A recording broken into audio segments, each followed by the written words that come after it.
Assessment of pelvic floor muscles, a video guide for clinicians and healthcare learners to learn a comprehensive examination of the pelvic floor muscles. At the end of this video, the learner should be able to define relevant anatomy and landmarks of the pelvic floor, describe the components of a pelvic floor muscle assessment, and discuss exam findings that correlate with patient symptoms. Pelvic floor disorders have an array of pathology, including prolapse, incontinence, defecatory dysfunction, pelvic pain, and sexual dysfunction. A comprehensive pelvic floor muscle exam is important for diagnosis of these disorders. Anatomy. The bony pelvis consists of the ilium, ischium, and pubis. The pubic bone can be appreciated when examining the suprapubic area of the body. The obturator foramen is an opening between the pubic and ischium bones. The ischial tuberosity and ischial spines are palpable portions of the ischium. The ischial tuberosities, also known as the sitting bones, can be appreciated on exam externally. They are palpated through the gluteus maximus muscle. The ischial spine is the posterior border of the ischium bone. It is a thin, triangular pointed eminence that can be palpated intravaginally. The sacrum is the posterior bony portion of the pelvic complex. The tiny, partially fused vertebrae at the very end of the sacrum is the coccyx, or the tailbone. For surface anatomy, first is the labia majora, which are large fleshy folds that enclose and protect the other external genital organs. The labia minora are small folds that begin at the clitoris and extend downward to join at the posterior fourchette. The vestibule is the inner portion of the vulva extending inward from the labia minora to the hymenal ring. Within the vestibule is the urethra. The area below the posterior fourchette is called the perineum. It extends until the anus. The pelvic floor muscles are striated muscles, similar to many others in the body. In this video, we will divide the pelvic floor muscles into two categories, superficial and deep muscles. We'll now discuss the pelvic floor muscle exam. While we always get consents for exams, it is important that the consent include a description of what is being done and why it's being done. To respect patient autonomy, patients should have the option to decline the exam or stop the exam if needed for discomfort. The muscles of the superficial layer include the bulbospongiosus, also known as the bulbocavernosus, the ischiocavernosus, and the superficial transverse perineal muscles. For orientation, place an imaginary clock over the pelvic floor. The clitoris represents 12 o'clock, while the anus is at 6 o'clock. Examination of the superficial muscles of the pelvic floor is performed through external palpation of the vulva and perineum. With one finger in the introitus and a thumb on the labia majora, the bulbospongiosus muscle can be palpated circumferentially around the lateral perimeter of the introitus. The ischiocavernosus muscle can be palpated from 1 o'clock to 2 o'clock on the patient's left, or from 10 o'clock to 11 o'clock on the right over the labia majora. Palpation of the superficial transverse perineal muscle begins at 3 o'clock or 9 o'clock and continues medially to the perineal body where the bilateral muscles attach. The deep pelvic floor muscle layer includes the coccygeus and the three levator ani muscles, puborectalis, pubococcygeus, and iliococcygeus. These muscles run posteriorly from the pubic bone and attach to the coccyx.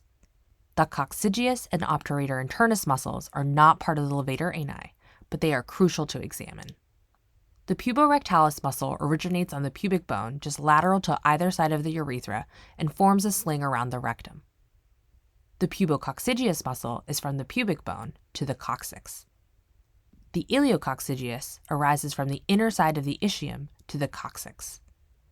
The coccygeus originates from the ischial spine and attaches to the sacrum and coccyx. The obturator internus is connected via the arcus tendinous pelvic fascia to the deep pelvic floor muscles. These are all of the deep pelvic muscles: levator ani, coccygeus, and the obturator internus muscles. The piriformis muscle is shown in coral and is only included here for completeness. In order to palpate the deep layer of muscles, a lubricated finger is gently inserted 2 to 4 centimeters past the superficial muscles, approximately 1 to 2 knuckles. Once inside the vaginal canal, the examiner will use the clock orientation to identify muscle groups.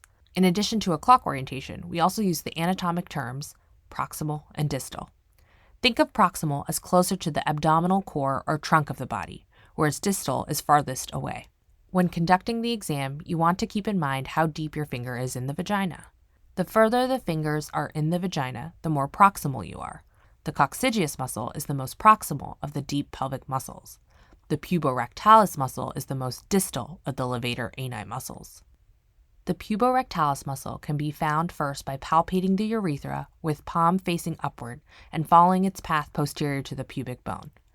Then move the palpating finger anterior and closer to the midline at 11 o'clock, towards yourself. The same can be done from the urethra to 1 o'clock for the other side. The pubococcygeus and iliococcygeus are often difficult to distinguish from each other by palpation. They can be felt lateral to midline at 5 o'clock or 7 o'clock. The ischial spine is a palpable landmark under the iliococcygeus muscle. With a finger in the vaginal canal and palm facing downwards, at 6 o'clock is the anus and rectum. The coccygeus muscle can be assessed by feeling for the coccyx behind the rectum and following the muscle laterally to the ischial spine. The right obturator internus can be assessed by angling your finger upwards with palm facing up and moving counterclockwise from 10 o'clock to 9 o'clock. Likewise, palpation from 2 o'clock to 3 o'clock will evaluate the left obturator internus muscle. Obturator internus function is evaluated by palpating its active contraction. When the patient is in lithotomy, have them push on the same side's flexed knee against your non-vaginal hand to cause the hip to externally rotate and abduct. This produces a palpable obturator internus contraction that will rise into the assessing intravaginal finger. Now that we've discussed the location and evaluation of the pelvic muscles, we need to describe our findings. Tone and sensation are the two overarching categories of pelvic floor muscle description. When assessing tone of the pelvic floor, first insert one finger into the vagina and feel the resting tone. Are the muscles tight, taut, or are they soft and have some laxity? Ask the patient to perform a contraction or a Kegel exercise and hold. If they cannot sustain the contraction or they cannot contract the muscle at all, they have hypotonic muscles. If the patient is sustaining the contraction and it's tight, then it is a normal Kegel. Finally, ask the patient to relax their muscle. If they are unable to release the finger inside the vagina, then that is a sign of hypertonic muscles, even if the initial assessment seemed like a normal resting tone. For sensation, when palpating the muscle, does the patient experience pain, pressure, referred pain, no sensation, any bowel or bladder urgency, or any cutaneous symptoms? Hypotonic muscles can cause prolapse, stress incontinence, and accidental bowel leakage. Hypertonic muscles can cause pelvic pain and or referred pain, dyspareunia, urge symptoms, and defecatory dysfunction. Both hypotonic and hypertonic muscles can cause referred pain to joints because of the asymmetry. Once you've conducted the exam, it's important to document the location and associated symptoms. This video serves as a guide for pelvic floor muscle assessment.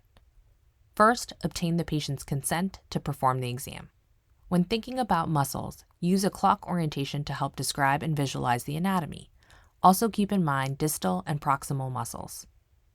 Start with conducting an assessment of the superficial muscles, the bulbospongiosus, ischiocavernosus, and the superficial transverse perineal muscles. Then assess the deep pelvic muscles, the levator ani, coccygeus, and obturator internus. Be sure to document the location and associated symptoms of your findings. Accurate pelvic floor muscle assessment is an integral part of diagnosis and evaluation of pelvic floor disorders.